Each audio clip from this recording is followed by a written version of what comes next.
Aga et Sooster näitus siis saab homme läbi. Ma väga tänan näituse korraldajad, et te andsite meile võimaluse seda näitust siin eksponeerida. See näitus kindlasti puudutas väga paljusid külastajaid, seda saate ka pärast külaliste raamatust lugeda, neid sissekandeid ja arvestades seda, et see näitus juhtus sellel ajal, kui liiklus oli tihe, et külastajaid on palju ja külastajate geograafia on väga suur, nagu ka külastusraamat näitab, siis tõenäoliselt teadmine Ülo Soosterist kui suurepärast kunstnikust on nüüd jõudnud igasse maailma nurka. Nii et kui see näitus siin sulgeb, siis see jääb üle ainult siis soovida sellele näitusele veel suuremat edu Hiiumaal. Nii et ja, siis aitäh!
Ja tegelikult Soosteri juubeliaasta ainult kogub tuure.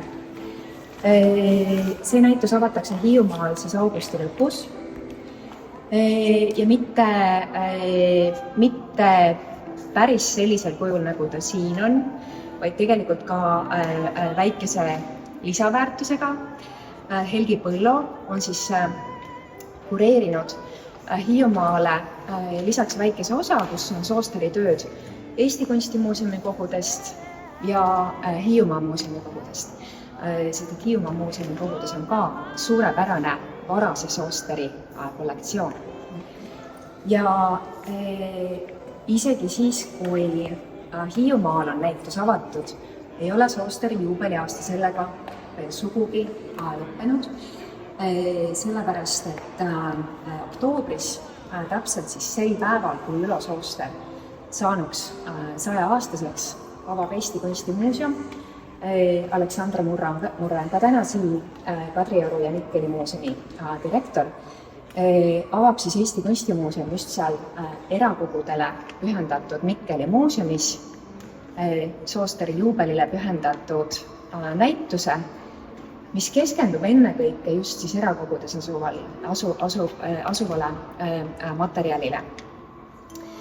Ja isegi sellega ei ole veel Soosteri juubeliaasta lõppenud. Ma julgen öelda, et see juubeliaasta kulmineerub siis, kui me Soosteri juubeliaastal Eesti Kunstimuuseumis anname välja ilusa suure paksu Soosteri juubeliraamatu. Täna julgen juba öelda, et me saame selle õigeks ajaks valmis, nii et on lootust ja Eesti Rahvusringhääling on andnud ka lootust, et Soosteri sünnipäeva aegu jõuab Eesti Televisiooni ekraanile terve rida Soosteriga seotud dokfilme. Nii et tegelikult on, mida oodata ja elagu Sooster!